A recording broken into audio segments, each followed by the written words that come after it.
All the best.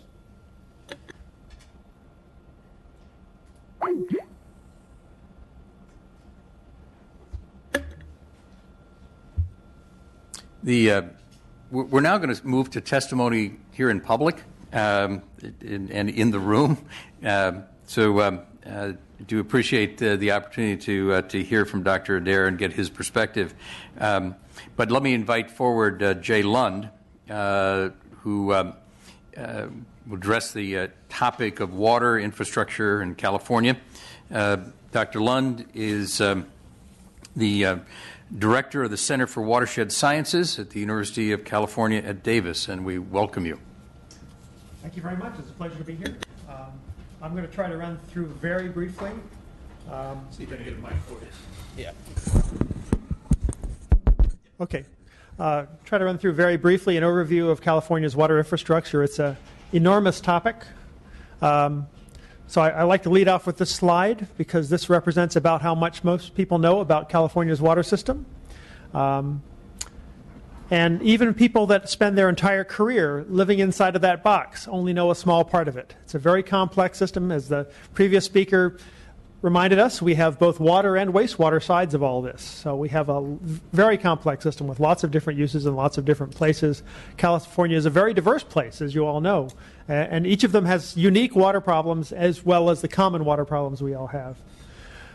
An overview of the balance of water in California. As you know, California has a Mediterranean climate. I don't know if you've ever lived in eastern parts of the United States where the wet season is the summer, which coincides with the irrigation season, water season, when you want it for plants. I joke with people that in the East, they irrigate with solar desalinated seawater, which is rainfall.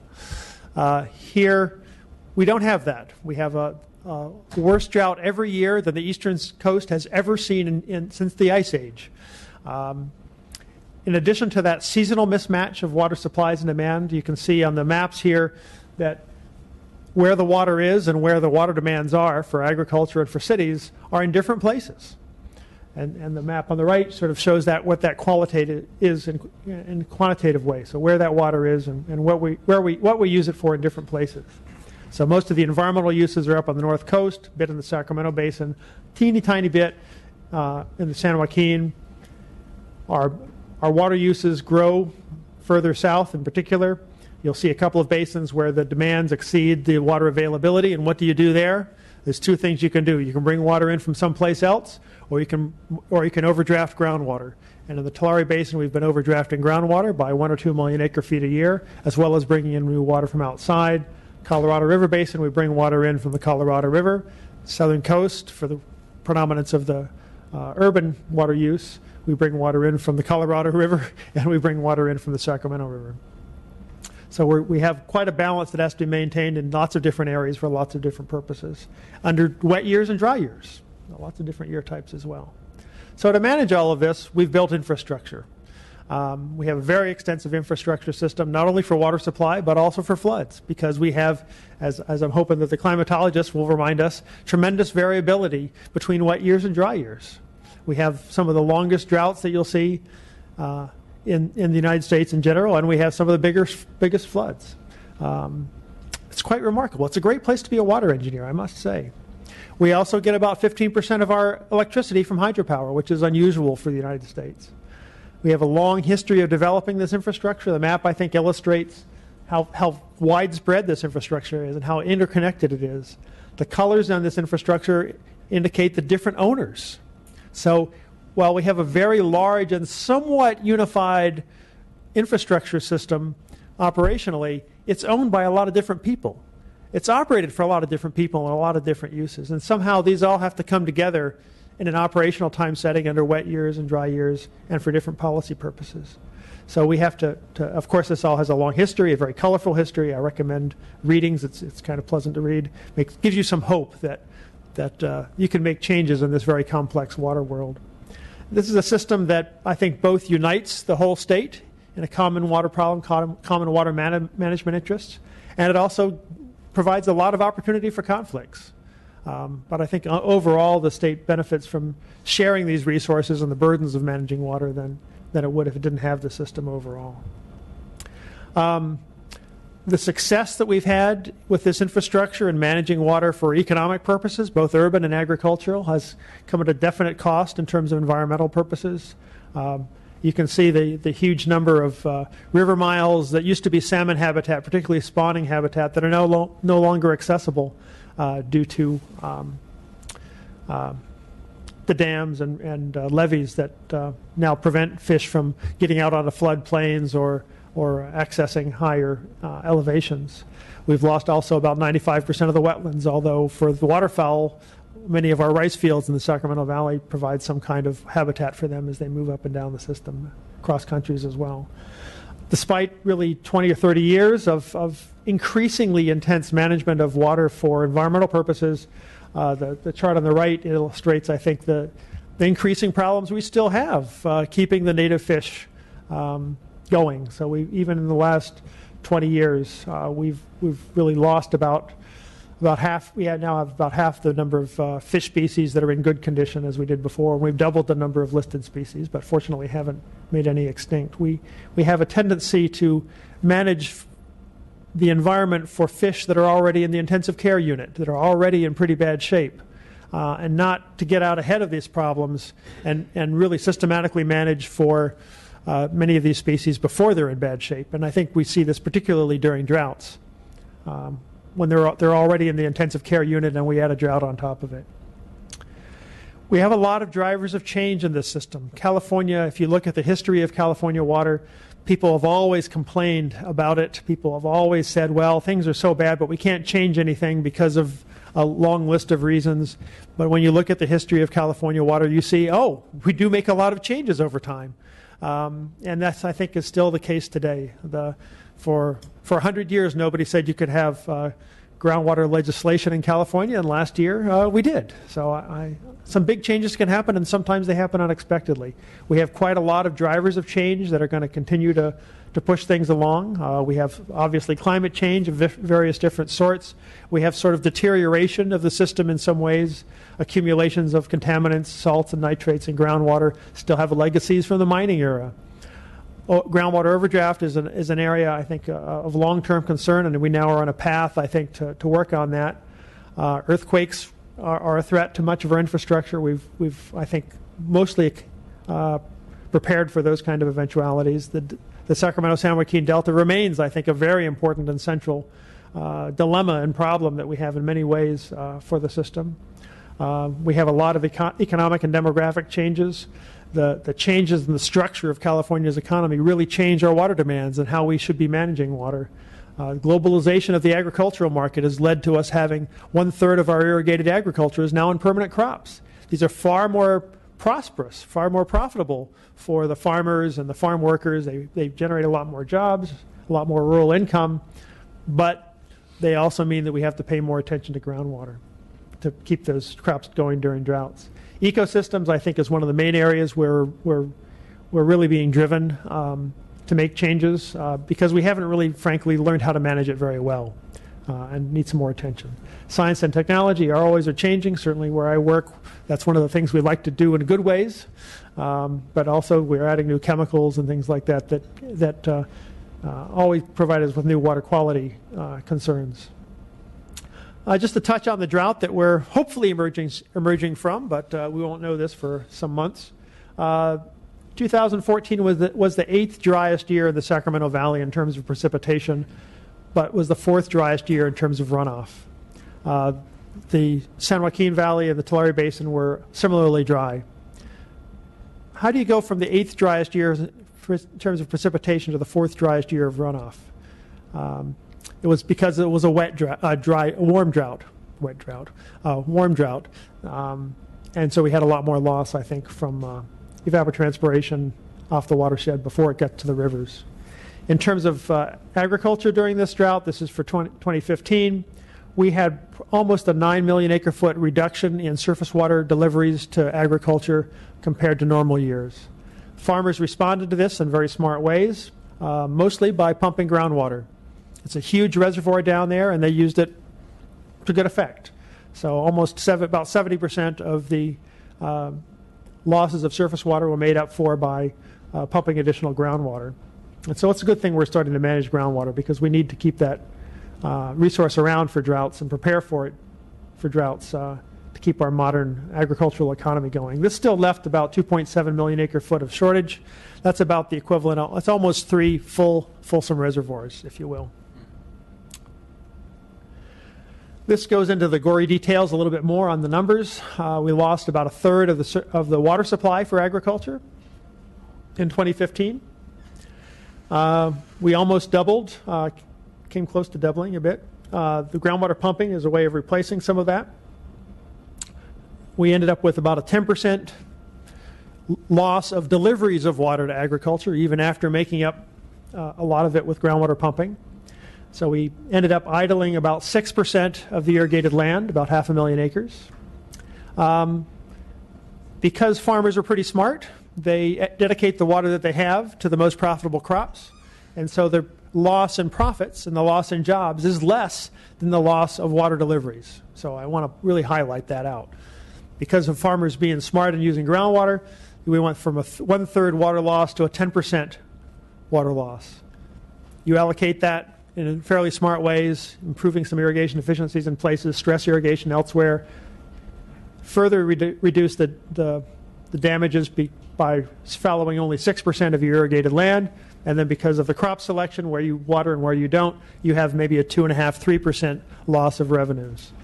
Of course, you add into that about $500 million of extra pumping costs, you end up with about a 4% loss in net revenues. This is maybe about 10,000 jobs in agriculture, maybe 20,000 jobs for the overall society, because of this drought in the agricultural sector. Again, to me, it's amazing to have this huge drought in agriculture with this relatively small effect. You know, it's more effect you'd like to see. We can maybe manage it to get it down a bit, but we will always have droughts in California. It's like the East Coast having hurricanes and us having earthquakes. We're going to have earthquakes. We're going to have some damages, but a lot of things we can do to minimize those losses. If you look at the structure of agriculture in California, you can see that about half of the irrigated acres provide about 80 to 85% of all the revenues and of all the jobs.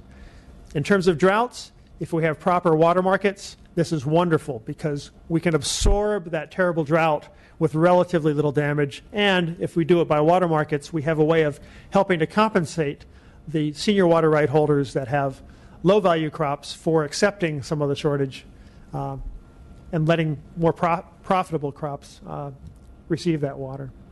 We have a similar structure for water use in urban areas, which is why we've been able to conserve 25% in urban areas in this drought year without really a lot of economic damage, because half of our water use in urban areas is for landscape irrigation. That's a big difference between us and Israel. In Israel, you heard him say that had 85% of the water that goes into the houses comes out as wastewater. Here it's maybe about half, because our outdoor water use mostly evaporates up to the air. Droughts test water systems. This, I think, is an important thing to realize. If you look at the history of water in California, you'll see a history of floods, droughts, and lawsuits. We use that as a title for a chapter in a history chapter in a book we wrote on water. As California society continues to evolve, as its economy continues to evolve, and it is evolving, we see changes in how we should manage water for the purposes of the society. Droughts help bring attention to where this evolution of the water management is not keeping pace with the evolution of the demands of the society of what we want out of the water. We now want more out of the environment, and our economy has different water needs. I was talking with a great Dutch engineer about a year ago, and he was telling me that in the Netherlands they really need a threatening flood once every generation, just to remind them of what they're managing water for, to keep the bureaucracies on task, to remind the populace that, yes, this is the Netherlands that has water problems. California is a dry place which is also susceptible to floods. Similarly, it's very useful for us as the water and the water management community and the citizens and I think the populace and the politicians to see droughts and floods from time to time, just to remind us, oh yeah, we have to pay attention to this. This is the climate we live in. We're seeing some innovations already out of this drought, certainly the groundwater management side. I suspect we'll be seeing come out of this some lower targets, some lower expectations for urban water use in time, some expectations for higher agricultural water prices and less agricultural water use in many parts of the state. Hopefully we come out of this with a better accounting of water, because as we demand more and more of this, we ought to take accounting a little bit more. Better water markets. Hopefully we'll have better, more sustained state agency coordination and some other benefits. I want to say just a little bit about water storage capacity, because I know this is commonly an issue up in the legislature. This chart shows the general availability of groundwater storage capacity, existing surface water capacity, and what's been proposed.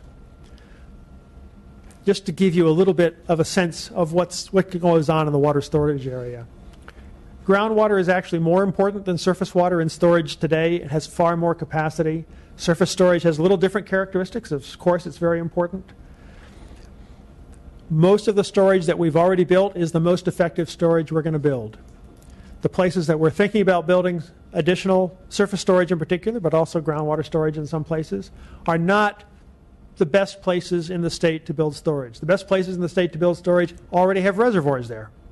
So we're looking at places that are more expensive to build and might not give us as much as we'd like to think.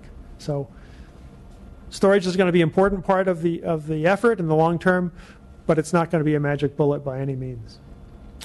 What we're really looking at, I think, in the future, and this is what the smart water districts are doing, is what I'll call portfolio-based water management. We're doing a lot of different things on the supply side, a lot of different things on the demand side, and we're trying to make these things so they work well together in a good economically functional way, good environmentally friendly way.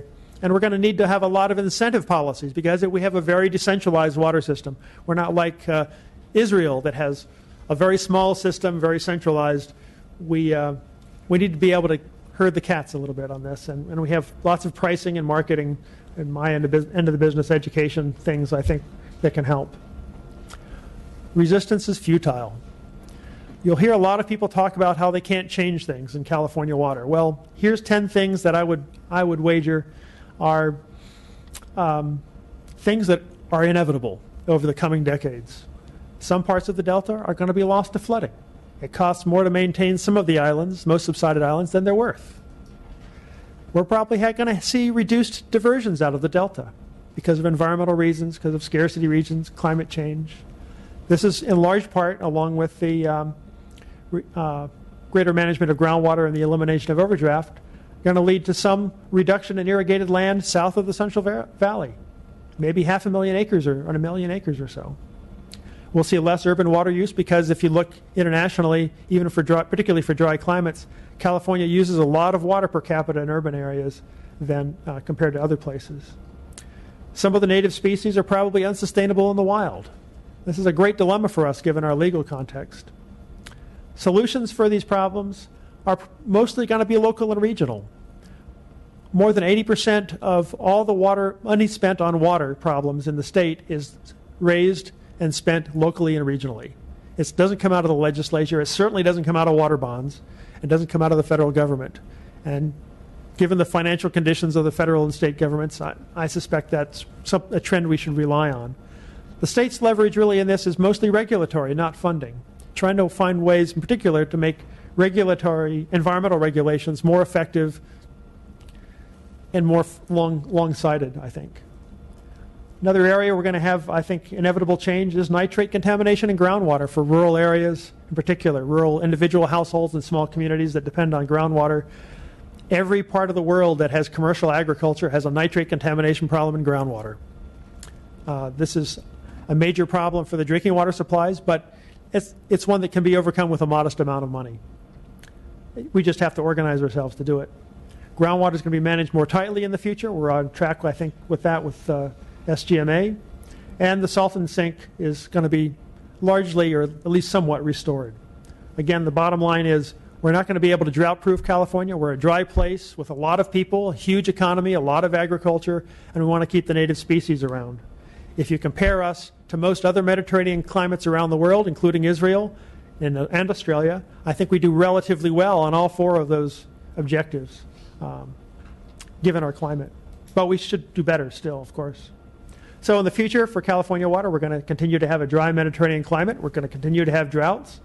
We'll probably still see growth in the urban and the agricultural economy, even if we devote less water to them, because of growth in the more profitable crops in California.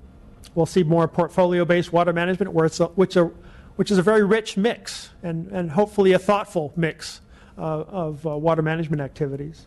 More groundwater management, less agricultural water use, largely with the existing built infrastructure, although we'll want to have some tweaks to that, maybe some substantial tweaks. We are going to need to have much better water accounting so that we can do the deals, give the assurances, and make sure we're doing things about right. And we have a lot of work to do in making our ecosystem management much more effective. So conclusions, dry, populous, prosperous place where we want to keep the native ecosystems too. We're doing pretty well during this drought, given how severe it is. Integrated portfolios are going to help. They've been helping a lot already, and that's the direction to go. 4 major issues to look forward to. The delta, groundwater, ecosystems, and accounting for water accounting.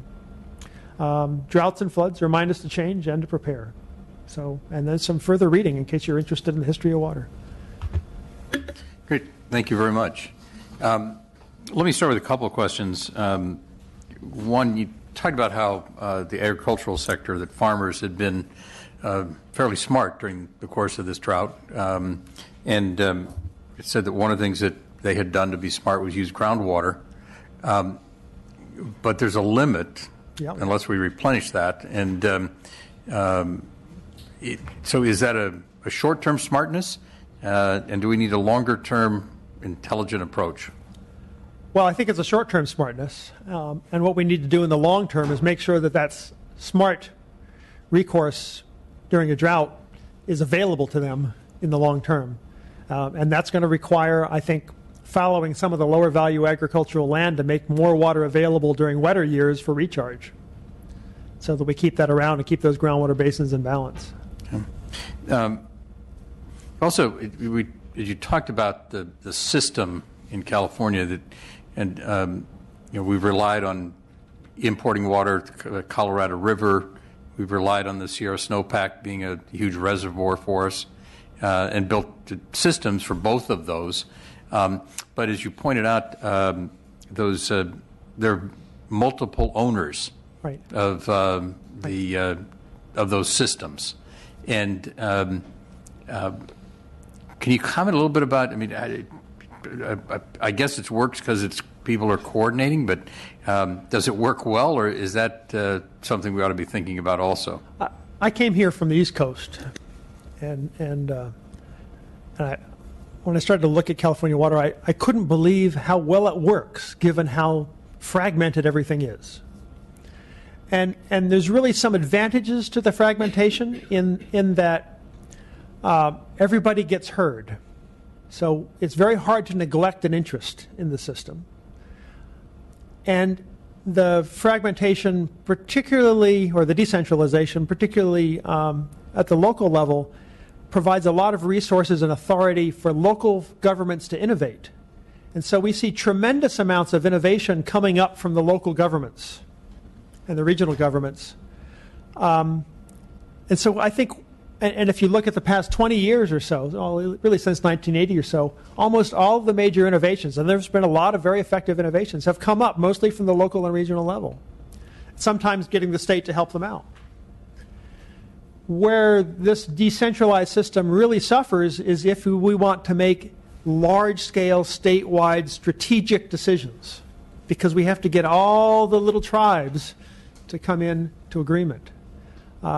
So it's good and bad, this decentralization. And one final question.